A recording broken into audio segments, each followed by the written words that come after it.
All right, Mike and Jeff with That's Good Enough For Me.com. We're doing our Who's Zoomin' Who series. We are joined with the Lawrence Arms. How are you guys doing?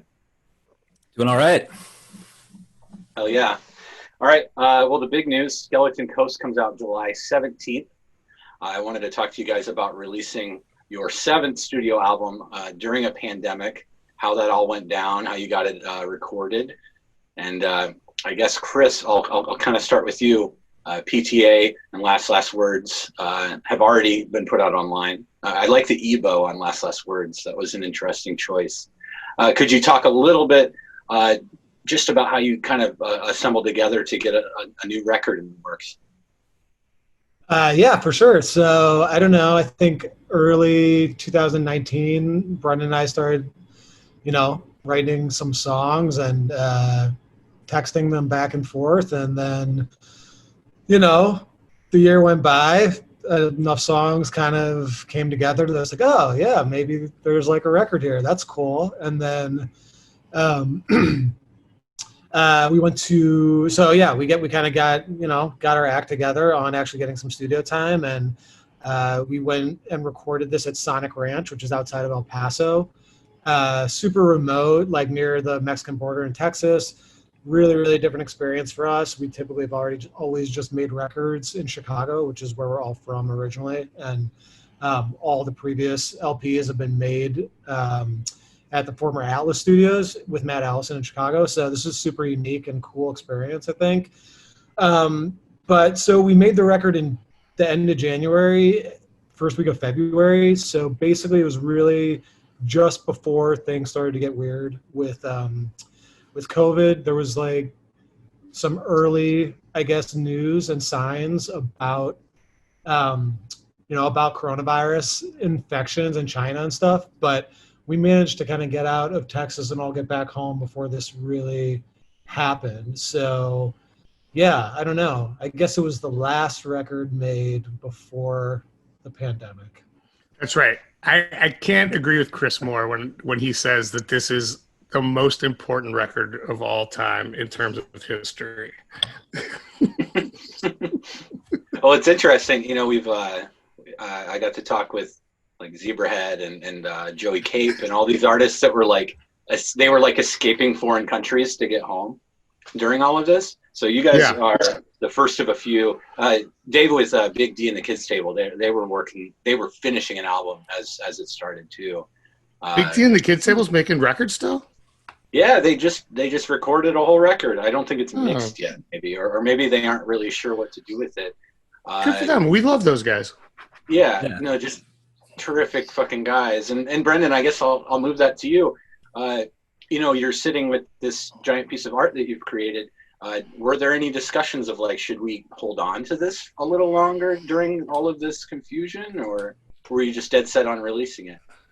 Well, there's a few aspects to this, and dudes, please feel free to jump in if I'm talking out of school here. But I think the first one was we've been sitting on these songs for a long time. Some of these songs were very old. We started writing and really went through a regimen of making sure that we had songs that would make a record that was relevant to our career. It's we already did one quote unquote comeback album, and the fact that it was well received was not lost on us. And so to take another 6 years and do another record, it was well, this record better be fucking good too. It's there's no sitting on your laurels with this sort of production schedule. So when we were done and we're delivering the record, some of this shit was I don't want to say old or we were too used to it, but it was the idea. I remember talking to Chris on the phone and Chris saying what I was thinking, which was, I don't think I can sit on this shit till 2022. I feel like it needs to come out now. We've already been sitting on this shit for a while. And so we called up Epitaph after we talked to our booking agent, who was well, I've got tours booked, but I can tell you right now, they're not happening. right? And so then Toby, who's like our manager in pretty much every way, was like, you need to call Epitaph and tell them this. And so I called Epitaph and was like, hey, there will not be any touring on this, as far as I can tell. Like, does that affect how you want to push forward with the release date? Like, we trust you guys. Obviously, you wrote No Control. Like, you know a little thing or two about punk rock, and they were like, nah, we feel like it's a good time for it. We feel like it's appropriate, and we feel like putting out music is important. And it's like, what are we gonna do? Like, push back against Epitaph and be like, no, don't release our album. Actually, like in that sort of situation, you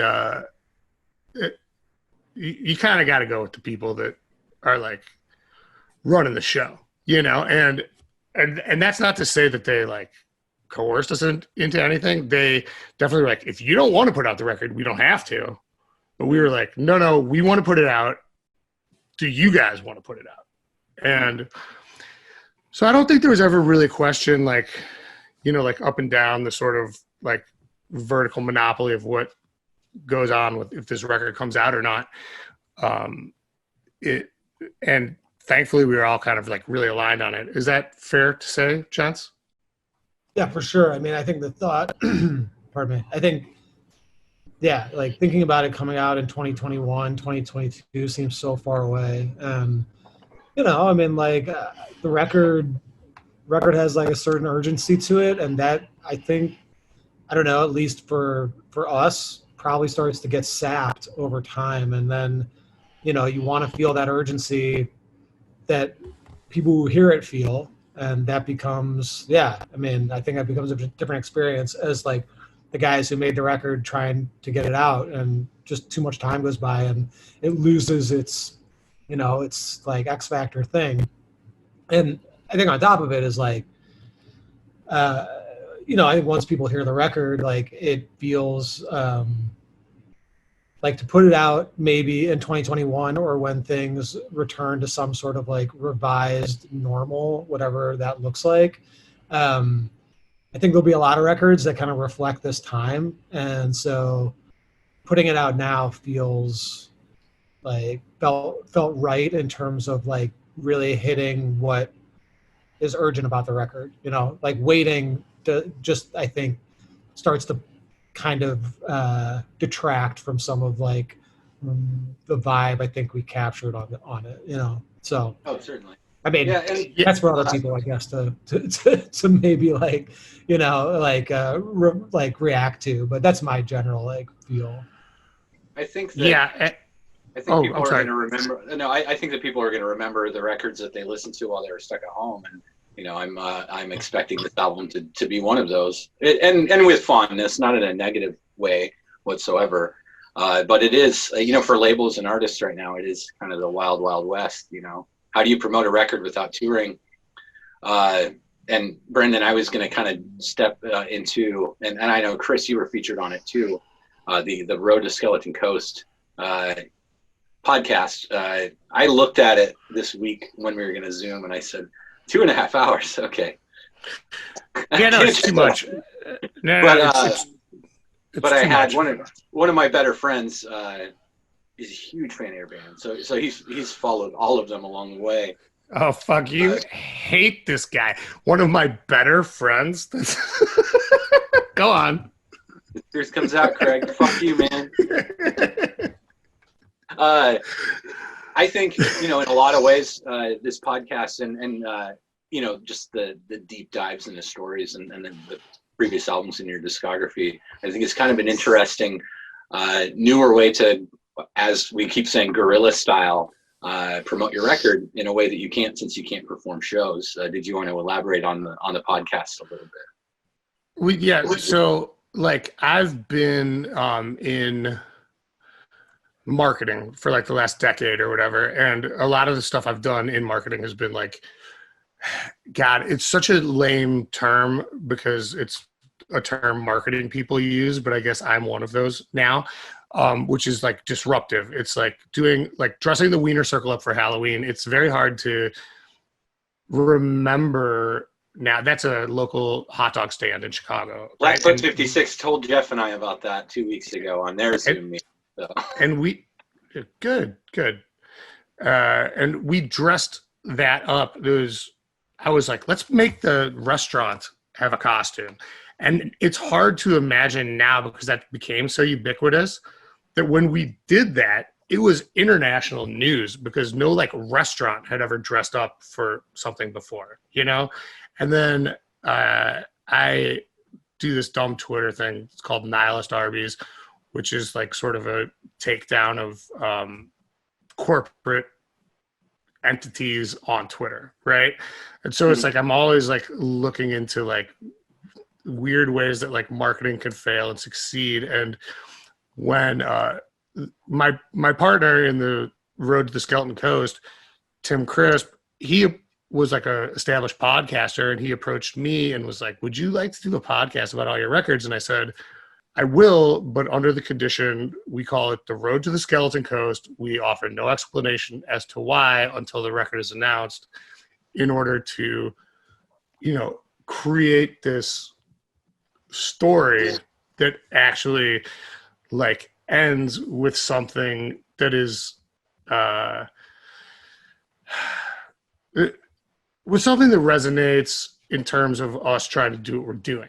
Right. Like, and by us, I mean me and Chris and Neil, you know, like I'm not just trying to sit around and fluff myself for no reason, but if this could be a part of our album cycle and we can put it all together in the right way, then that would be great. And it was just sort of like a guerrilla marketing angle that I thought would be cool because people wouldn't recognize what it was until they were already in, if they were in.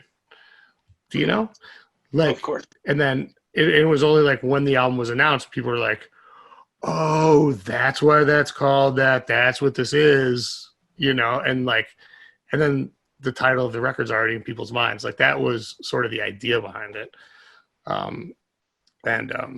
Yeah, I'm glad people like it. And I'm really glad Chris was on it. It was great. Neil, you have to be next. Yeah. Give me a ring. I will. I Neil, gave you a ring yesterday and you didn't answer the phone. Yeah, I was filming that video. Amazing. And Neil, I'm going to step back to talk to Chris about the Ebo track on the new song in a little bit. But I've always had kind of an infatuation with the working mechanics that exist in a common, like a modern day 3-piece that wants to stay true to that ideology. It takes a lot of precision and patience from the drummer. It takes a bass player that can step in and out of holding it down and showing off. And of course, dual vocalists are a big contributor to that, and guitar effects. So I wanted to start with you, Neil, just about stepping in and out of the pocket in a 3-piece, how you kind of present that and how you might play differently in a different structure of a band, because I know that you guys are all in 45 other bands. Well, yeah, the Lawrence Arms, started when I really didn't know much about drums. So I think whenever I get a Lawrence Arms song from Chris or Brendan, I look at it kind of through that lens of like who I was as that drummer through it all, looking at, I guess, like the bag of tricks that every musician kind of gathers throughout their career. So it's just like building on that. But when I join the Smoking Popes, or if, I'm playing with some other band, those dynamics are way different. Mm-hmm. So, it really comes down to like identifying where the music's coming from, where I come from, like how I fit in. There's not too much thought that goes into it. It's very first response. And then Chris or Brendan will have an idea like, oh, maybe don't do this here, or maybe try this. And then after that, it's pretty much done, Yeah, but I will say, to step on what Neil's saying here a little bit, apologies, but like for the three of us, there are certain things that are so endemic that when we play like there's a song on the new record called Ghostwriter, and there's like a very complicated sort of rhythmic part in it, and it's like you know, like and we all did that like intuitively. It wasn't like necessarily even in the acoustic demo as much as it was like in the DNA of the band. And Chris, I'm not trying to like step on thy toes here in terms of that, but like there's common ground. I mean? Like we all have a certain like sort of taste that is going to line up in a lot of places. Oh, certainly. And I think more so what I was trying to say is like in a 4-piece or a 5-piece, you might find the rhythm guitar player or the bassist that among my circle of friends, we call the guy that plays the string. Whereas in your band, there are songs throughout your catalog that musicians and listeners go to because of Neil's drum part or because of Brendan's bass line or because of Chris's vocal part. And I think that's something that makes your discography really interesting and refreshing and easy to go back to. I will say in the Lawrence Arms, the thing I'm playing to the most is the delivery of the words. Because if we play too fast, it doesn't work. If we play too slow, it doesn't work. So I'm always trying to figure out how are we going to be able to deliver these words on stage, you know, in the right clip that's going to be exciting, but not so fast that it's like, wait, they just blaze through that. They don't care about that song, you know. I had a quick question. This was going back to what Chris had said earlier about recording down in Texas. How did you feel the experience was kind of getting out of what was traditionally your home turf in the Atlas Studios and everything? I mean, if I recall correctly, you still had Matt on board down in Texas. Is that correct? Yeah, totally. Like, but like you're in a new environment, and like, did it feel different? Feel dirty? I mean, aesthetically, yeah, of course, for sure. But I will say the room we recorded in and the control room was a little bigger, but the live room was about the same size as Atlas. Mm-hmm. So when we were making the record, like physically, I'm playing the drums, those guys are playing their instruments. Like that felt pretty similar to like the old way. But then you walk out and you're in the middle of a pecan ranch. So it's a different vibe that way for sure. I remember reading that about the pecan ranch. That was awesome. I think, yeah, Chris, I would like to hear what you have to say before I fucking talk too much. But like to me, it was entirely different. Doctor. Yeah, no, it's completely different because, well, I don't know. Like we all grew up in Chicago, and I think my experience of making a record in Chicago is making a record at home, and my experience of making a record in El Paso, Texas, was making a record like without that component at all. It's completely changed my point of view and my perspective, and I was able, like, one, the aesthetics of the place are like really interesting and different, and you feel really remote and kind of in outer space, and that allowed me certainly to like just be like, I am just here to like try to make cool guitars and make these songs awesome, and like have the experience of hanging out with these guys who are my family and Matt, and be in this place that's so sort of bizarre and awesome and weird and just like totally like disconnect from the, I don't know, just like the normal functions of what you would like make a record in the normal sort of like framework, right? For just like being in a band and making a record. So to me, it was like 1,000,000% different. Oh, did you want to say more, Brendan, before you? No, I was just gonna say I agree with Chris. To me, it was the notion of the absence of everything else made it like, I mean, we've talked about this. All three of us have said this, I think, publicly. It was like album camp. It was like we would wake up in one little house. The studio was 500 feet away. We would drive a mile through the pecans to the main hacienda, where the ladies would make us breakfast burritos. The ladies, that's what they were known as on the ranch.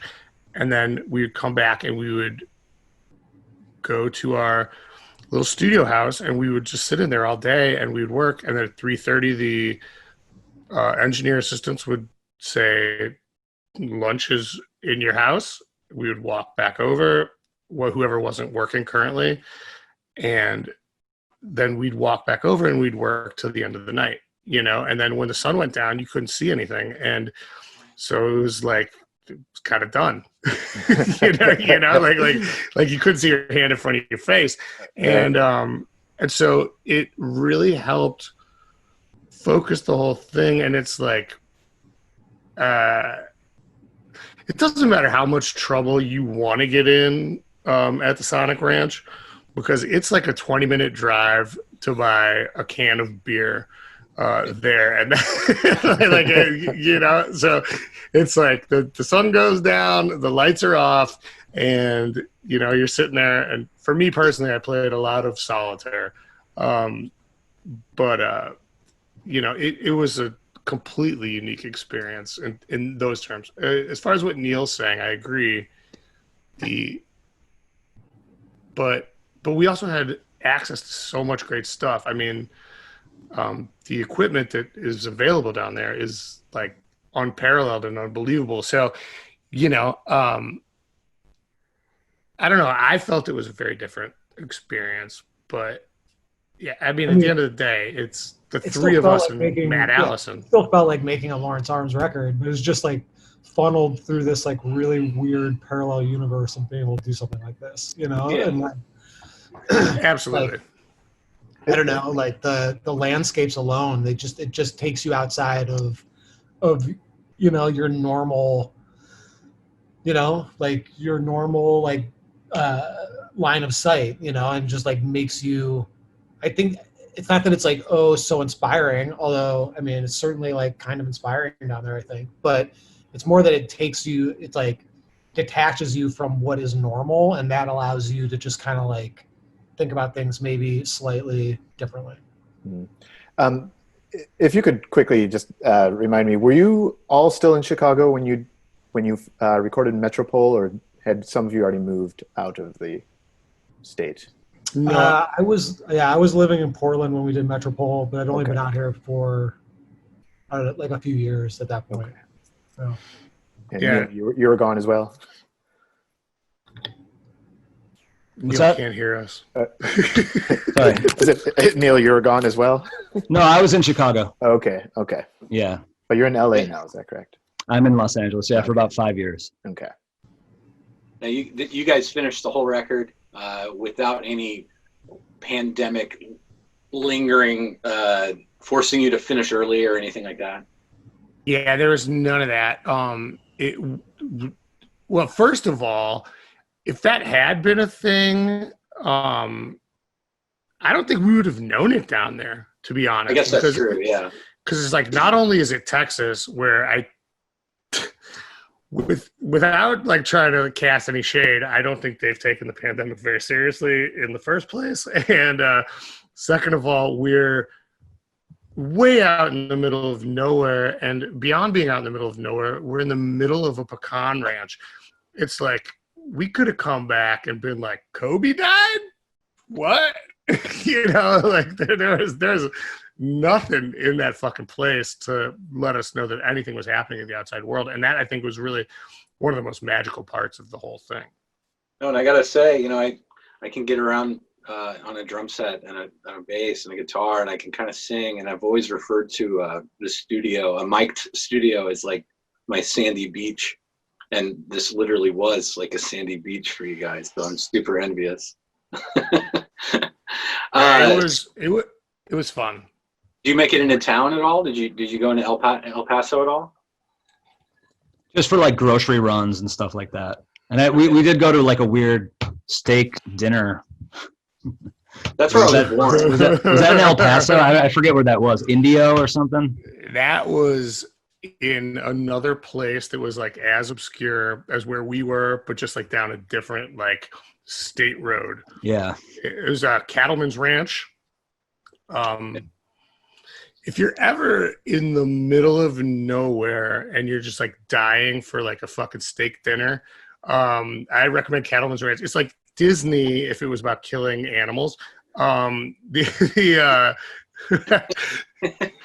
This steaks, when Chris and I were looking at the menu, this is actually one of my favorite memories, Chris, of the entire recording experience. We're looking at the menu and it's like the 32-ounce cowboy or like 25-ounce cowgirl, and then it gets down to the size of steaks that like Chris or I would want to eat, and it's like the little girl, you know, the pansy, and it's like they kind of like shame you into ordering like a 9, like a one steak that's like 9 steaks. Because you're like, I'm not ordering the pansy. Meanwhile, that's like a fucking like 15-ounce strip steak or whatever.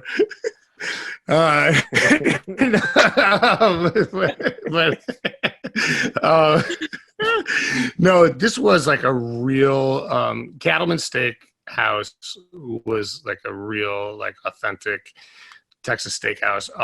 It was just funny because like we were sitting there and I'm like, Chris, what are you gonna get? He's like, I don't know, like the little girl, and I'm like, I'm gonna get the pansy, I think, you know, like it was just like we were like pre-shamed by having like normal appetites at that place. And then the guy who owns Sonic Ranch, who's a fascinating individual, was like, well, you guys want to see the maze? You guys want to see the Longhorn steers? And as soon as we order, he fucking takes us out, and it's like a sprint through like all the different like a attractions. Zoo. Yeah, like it was like a zoo, and it was like all the different attractions, and he had it like timed to like a crazy science because he was like, okay, now go in the maze. Okay, now you're all out of the maze. Okay, let's go see the Longhorns. Okay, we have to jog for this one, you know, and then all of a sudden we're back and we're sitting down and they're bringing out our baked potatoes and shit. And it was like, I don't know how you did this, but I guess that's why you're the guy with the 3,000-acre pecan ranch with the 7 nicest studios I've ever seen in it. You know, like. Well, now I'm thinking, you know, like really decent punk bands. I'm thinking about how many like super vegans have been forced to go through that tour. Well, no, I think that Tony's pretty he's an intuitive guy. I don't think that would happen. I like, you're not, because he was like, do you guys have dietary restrictions? Would you like to go to this steakhouse? It's very strange. That was like how he brought it to us. I mean, the last thing I want to do is have anything that we say here come away as anything but positive about the Sonic Ranch. It's amazing. And I don't want to say too many nice things about it because I want to be able to go back there without all you motherfuckers being there already. But, you know, like. Well, by omitting my next question that I was going to ask you, Brennan, because this is something I'm excited about. I just kind of wanted to know, you're talking about a lot of the equipment and that was available at the studio. I wanted to talk to you about the production on your album. Obviously, I've only heard 2 songs, but I've heard some EBO, which was kind of cool, and kind of coming back to sticking with 3 pieces, but making it interesting. You guys have always done a really good job with production and keys and adding little things that aren't too much. Do you want to kind of talk about what was readily available there? Everything that we could possibly have imagined was readily available there. It was a museum. It was crazy. And like Matt Allison would walk in and be able to look at like this obscure pedal and identify it as like a 1962 like G5986 or whatever, and be like, oh yeah, that's obviously the 62. You know, like it was the whole. I don't know anything about gear, by the way. And I hope that's clear. But like we had the options. I mean, Chris was playing through what it was like a 51 concert and a 57 Jazzmaster for a lot of the cleaner lead overdubs. And when we got, I don't know if those are right. I think 57 Jazzmaster is right. I think it was a I 51 don't remember. concert. I don't remember what year, but there was a couple cool old jazz masters that we used a bunch, and Matt's really like Matt's just kind of like a, I don't know, like a, his ability to get cool guitar tones is just really like out of this world.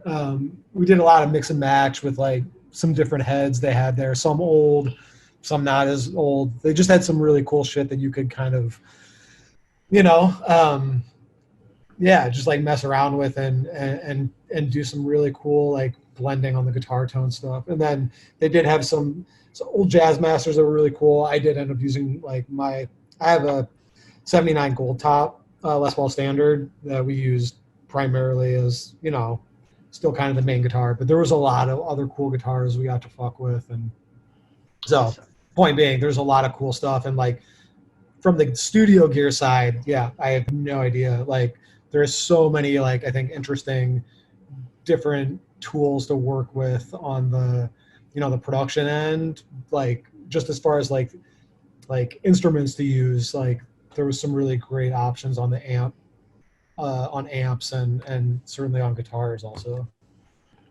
And Yeah, there were no other bands at the compound at the time, so all studios were empty.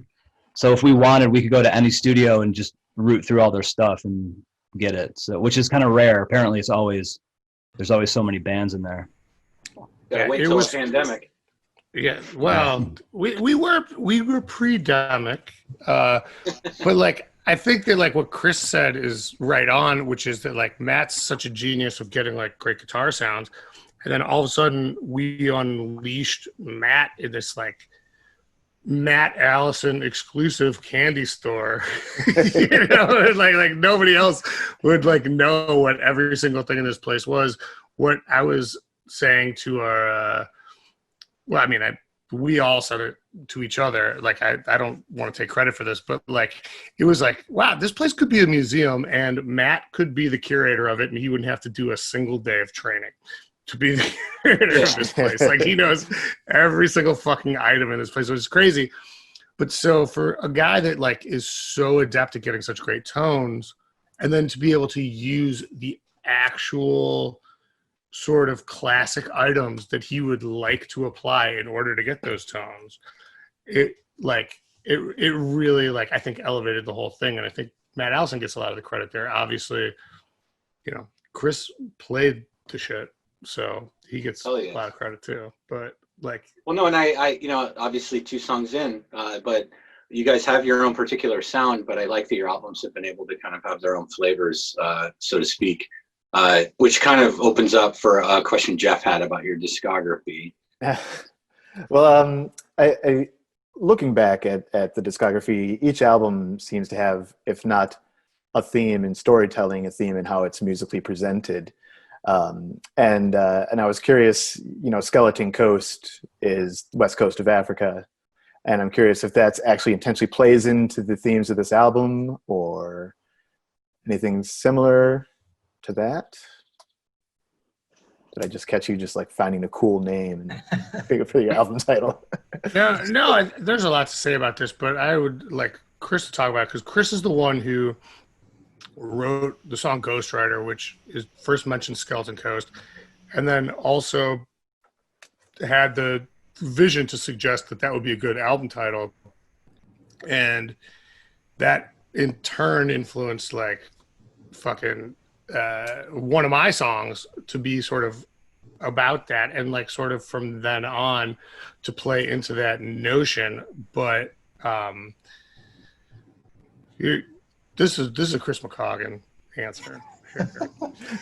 So I wrote this song called Ghostwriter, and the first line is like, I drove the highways of the Skeleton Coast.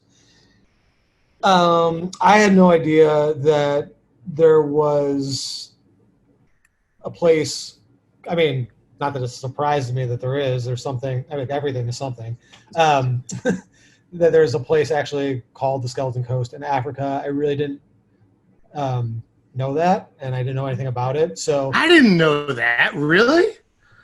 Yes, correct. That's fucking dope. I love that. And there's actually, yeah, I mean, you can look it up. There's a lot of interesting things about the Skeleton Coast in Africa specifically. Like one of those things being that like a lot of the the water close by and the coral like shoreline there is like for whatever reason it's like very susceptible to like different like climate change events. It's also happens to be a place where there's a lot of shipwrecks and there's been a lot of like other like it's just it's got a very interesting history. So isn't it that the tide always goes in there? It's like a unique like ecosystem where the tide is always going in and it never comes out. I'm not going on the record pretending I know any of this for certain. Okay, that's what I read. What I do know is I wrote this song called Ghostwriter, and the first line was I drove the highways of the Skeleton Coast, and I kind of like the song. It was kind of like a, I don't know, almost like hilarious take on like some mystery writer out on some like misty coastline by the roaring fire, you know, writing his opus, and I just started to imagine this place, this like the Skeleton Coast. Oh, it's like this place, and that was like my like storytelling like launch pad, you know, a little bit. And then I was like, oh, it's kind of like we're writing this record about this place, and that's sort of how I was like, oh man, it's kind of a cool name. It's got like syllabically, I think it's really nice, and then I started to think about that in terms of like a record title, and then I felt like it had really like Lawrence Arms kinds of themes and like that you could really feed into it, and so it just felt like a really, I don't know, like just felt like a really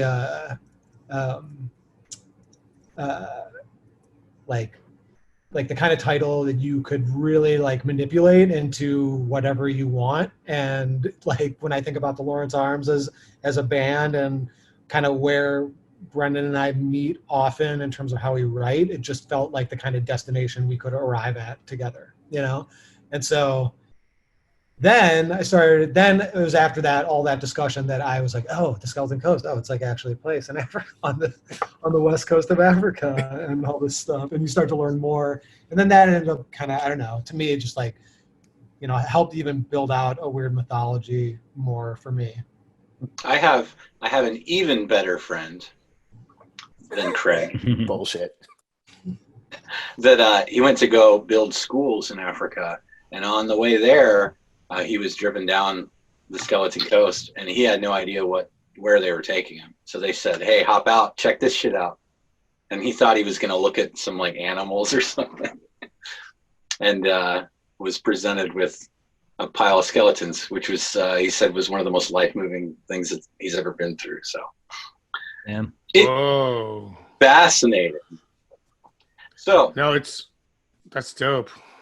No, it was it's like, you know, it's like our, to me, is like our little bit of like a weird outpost at the end of the world mythological universe that we're making this record in, and that really played into like how we made the record in Texas and a lot of the themes and what's going on now and all those things, just circle of life, man, you know. So, no, and since you built like this world, like around Skeleton Coast, is if I may ask, did that become an overriding theme for the album, this mythical place? Like, do more songs kind of, if not directly referenced, do they build on that? Because Brendan said he kind of built a song around that, or is it not that thematically cohesive? I think. No, go ahead. Go ahead. No, please. No. I talked too much. I was just gonna say, like, there's no other like direct referential Skeleton Coast stuff, but I think there is a world here. Okay. Yeah, well, I mean, Belly of the Whale was designed to be about the Skeleton Coast. I mean, like, and it was after Chris and I had talked about it, and he said, should we call the album Skeleton Coast? And I was like, oh, that's a good fucking title. And it was just very inspiring to me when I looked it up, and I was like, oh, fuck. And so, like, there's a song on the record called Belly of the Whale that is definitely inspired by Chris's decision, or not decision. I mean, like, we all did it as a team or whatever, but like that suggestion that like maybe we should call the album Skeleton Coast. And like, I was like, I want to write a song that directly references that idea, to be like, just because like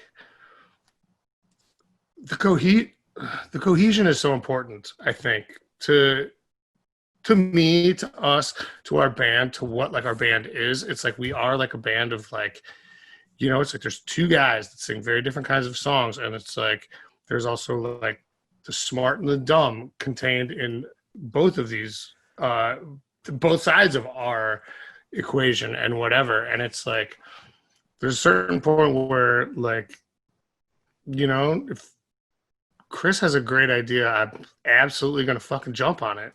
You know what I mean? Like, be like, yeah, yes, I'm down. I'm on the team. Let's do it. So I don't know if that's a good answer or not, but like, yeah, it turned out that I think that the record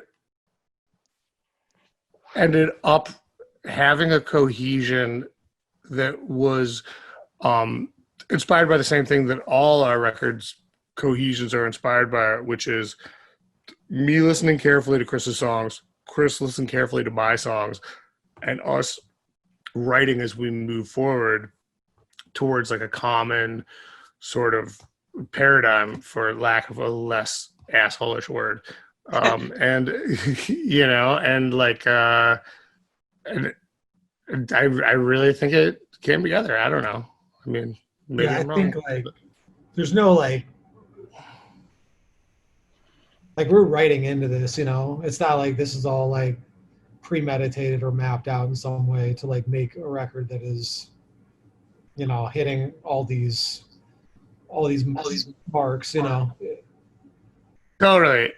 Yeah. And I don't want to suggest that at all, but it is just like, it's like something comes up where it's like, you've got this like evocative notion, and I'm like, I will play with that, and like, I feel like that's something that we've always done as a band, like, and as like a team of songwriters, maybe more to the point is like, I hear you and I write based on like, it's like, all right, that's where, for lack of a better, less gross term, like this half of the brain here is at, and like, and I feel like you hear me and write in the same kind of way. I mean, it's like, it's always very difficult for me to explain, Chris, to people that like, it's not a competitive thing that we do. It's more like you do something great, and it's like in order to elevate me to do something great, and I'll do something great in order to elevate you to do something great. And then at a certain point, we go, okay, what's the really great thing we can do? And it's like kind of make these things touch a little bit, and like, and I think that's maybe the most succinct way I've ever discussed how our process works. Like it's not, there's never been a one-upsmanship. I mean, from my perspective, and I don't feel it from your perspective either. It's always like, you need fuel for the fire, and like, yes, and how we've done it for a long time is like, that we just like, you're feeding off each other, and so it's not about competition as much as it's about like, you need some like it needs something to like get my hands on and respond to.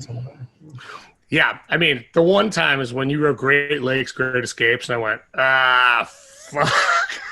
Like, I got to write a bunch of songs this good? Jesus fucking Christ, this song's so good. I will say, that was not to be competitive, but only to not look like an embarrassment, by the way. Go ahead. You're both infinitely talented here. And so is Neil, who hasn't talked in a little while. Neil, I kind of wanted to talk to you about your opinion in the dynamics, and I'll let these guys not talk about it. I'm going to let you talk about it a little bit. Something that's really kept the discography fresh and exciting for me has been the variation in the vocal presentation, so to speak. Chris does it a little bit more than Brendan, like the Calcutta secret track, where you completely cut the edge off and you sing in an honest singing voice. Now, for a lot of people, as I've collected your albums, have picked and choose which sides. And Brendan, I'm going to misquote you, but you said stupid and smart, maybe. I don't want to use those words necessarily. But when we're going through all the songs, you know, do you like Chris's pretty voice on songs? Do you like the thrashy vocals? Do you have some favorites out of that? And just how do you feel overall about you guys have a tremendous strength in being able to be honest and vulnerable, or being loud and in your face? Yeah, well, I never really thought about it. I mean, to me, I hear a recording and I'm like, that's where we were at that time. And, you know, I don't really prefer one over the other. Mm-hmm. You know, it's hard for me to make a call on that one. It's like, you know, having a favorite child. That's right. Well, it's like, I mean, I get these songs from these guys, and they're all just what they are. Like, I don't know how to think about them in any sort of ranking. These guys are the writers. They have more of the insight of maybe things they would have done different, or, you know, whatever. But I don't really have that. You know, I'm more of like a utility to allow them to be doing what they're doing. Okay. You do put together a lot of like you are a integral arranger, and it is like everybody's creative as anything we do. It's just like in a different stage of the game. Yeah, you know, like Neil, I'm not questioning their lyricism and the keys they're writing the songs in, and that's all their sort of wheelhouse. And then the things I can do are tempo, and should there be a breakdown here? Do you want me to crash the cymbal here, or ride cymbal, or hi-hat, you know, have those kind of conversations. And Chris, the reason I intended this question for you, but I wanted to keep the conversation rotating a little bit more. But as somebody that plays drums in a band, I know that we're usually just a shadow in the background during these. I've noticed, Chris, that you've kind of made a conscious decision when you do a record, that sometimes it seems like for the record, for the most part, you're going to sing in a prettier voice, or for the next record, you're going to be a little louder throughout the course of the record. Is that intentional? Is it just kind of what kind of a mood you're in when you're writing? I think it's taken me a long time to figure out really where the perfect zone is for my voice, where it's the strongest, and where that kind of overlaps with, I guess, I mean, I think, look, man, all vocalists are trying to develop some kind of style over time. And like when I listen back to earlier records, you know, I hear a lot of missed opportunity in terms of keys I chose, or like delivery, that I didn't really lean into what I'm good at. So I don't really think about it quite in that way. I think about it more as like, how can I get better on every record? And that's the goal, is like, how can my voice get better on every record? How can I be a better singer, better vocalist? How can I write to play to my strengths? What can I improve, you know, that might help the songs be cooler?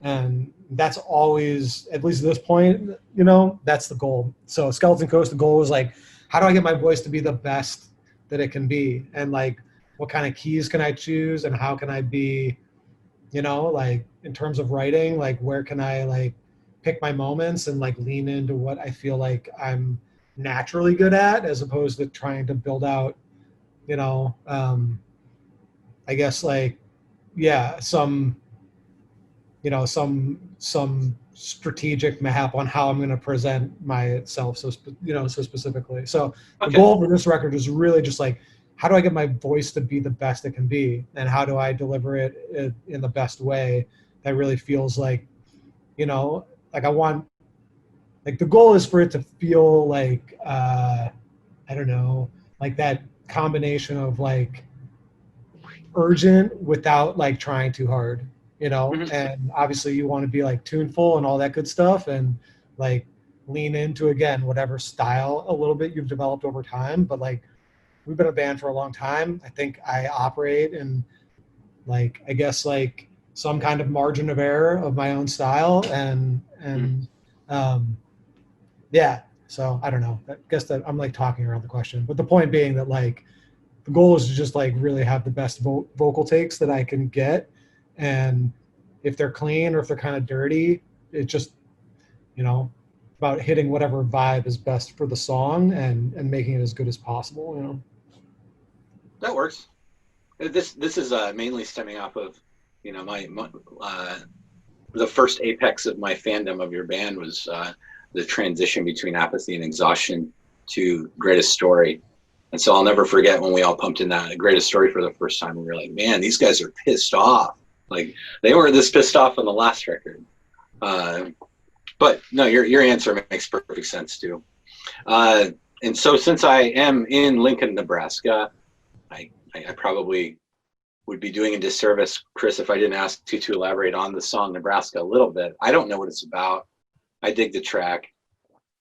Oh yeah, it's old. I get that. Very old song. Yeah. So I, you know, got family that from Nebraska. My mom grew up in Lincoln, and where my grandparents lived. So that song, yeah, I mean, without getting like too into it, essentially like that song was written in like 1999 maybe. So yeah, it was a super different time. Yeah, it's just kind of loosely about like family that's fallen away a little bit and trying to figure out, I guess, how you you know, how you try to like reconcile like certain gaps in your relationships with people, how you want to be there but you're not. It's kind of, I guess, yeah, I suppose it's a bit sad. Well, it was 99, so no, you know, yeah. I just remember you coming out at Sokol Underground, I believe, and realizing like, shit, we have to dig out this really old song because these people are going to shit their pants because it's named after the state that they live in, which is essentially what it turned into. But yeah, but I mean, like, so yeah, I guess like point being like Nebraska has certainly played the state, you know, and has played a role in my family history, and yeah, that's a weird song because it just follows no logic at all in any zero logic. It's just like, it just feels like it's like one random part to the other. Not that, yeah, I don't know. It was the late 90s, man. Every song was just one part to the other. That's right, buddy. Yeah. They weren't all happy days, Marge. But I guess this is something that I'm asking everybody that does a Zoom, and I'm finally, for the 8th time now, I'm going to spare Jeff and I from answering it. But we'll start with you, Neil. First of all, when was the last time Lawrence Arms played a show? Secondly, what was the last show that you attended before the pandemic, you know, stuck you in your home forever? I guess the last show would have been the last War on Christmas show, right, in Chicago. So that would have been, yeah, middle December 19. And the last show that I saw was the Thursday before the lockdown in LA. I saw Dave Hawes. Awesome. Yeah. All right. Chris, when was the last concert that you attended? The last concert we played was the same as Neil's. Which was the War on Christmas in Chicago, mid-December. And that was actually the last concert I attended also. Oh, so, okay. Wah, wah. You had something going on that day. That's okay. Brandon, your answer.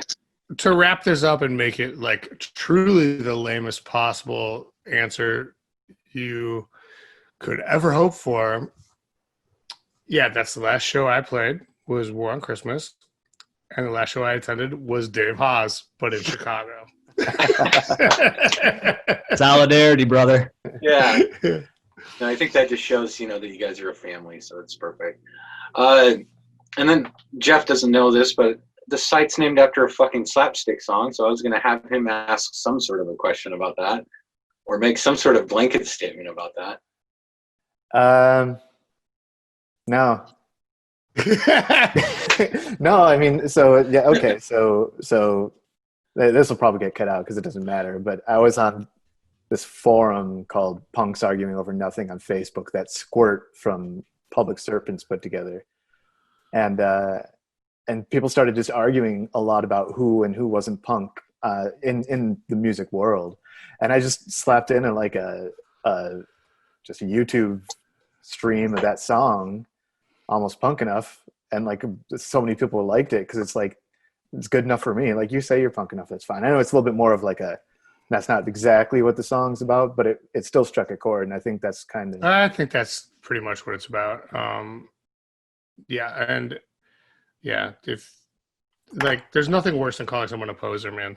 Like, there's nothing more cruel and capricious than using your own like shitty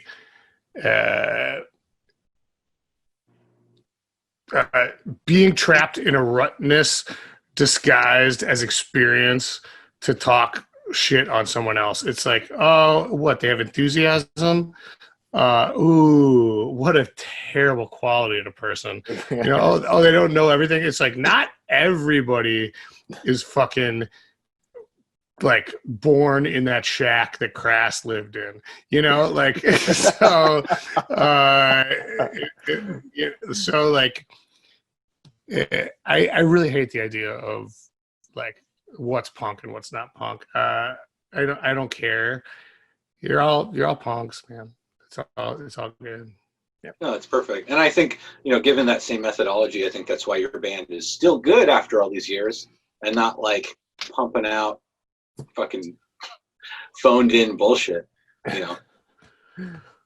That's really nice. That's really nice of you to say. I think that with one thing that I'm very fortunate to be a part of is a small team with two guys with like huge bullshit detectors.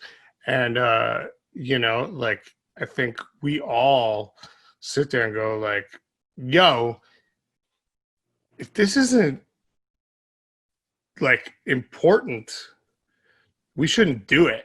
And we talk about that all the time, you know, and like, and I don't ever want to be retracing my steps or whatever, just for the sake of like an album cycle or anything like that. And I mean, obviously, like, we take 8-7 years between our records, so that's clear. But that there's something to be said for having brothers in arms that also are like, let's do this right or not do it at all, you know. So beautiful. Okay. Well, kind of in closing here, I guess I'll ask Chris to lead this one. Just if you have any idea, you know, what's on the horizon for Lawrence Arms.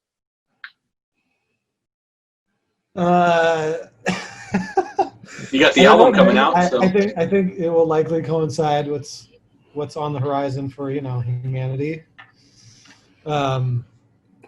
Shit, man, your guess is as good as mine. I don't know. 2021, 2022, if the world's still around. I guess what's on the immediate horizon is we're going to put out a record on the 17th of July. And, yeah, that's pretty fucking cool. So, yeah, that's the one thing I think we can all count on. We can all agree on the fact that the record is about to come out. Yes. It's still 2 weeks away, man. Don't count your chickens. Yeah. I guess that's true too. You're not wrong. You're not wrong. But yeah, other than that, man, I mean, I don't know. At some point, obviously, it'd be fun to play these songs and, you know, see these guys and hang out more than anything, honestly. So that's my hope for the future. Yeah.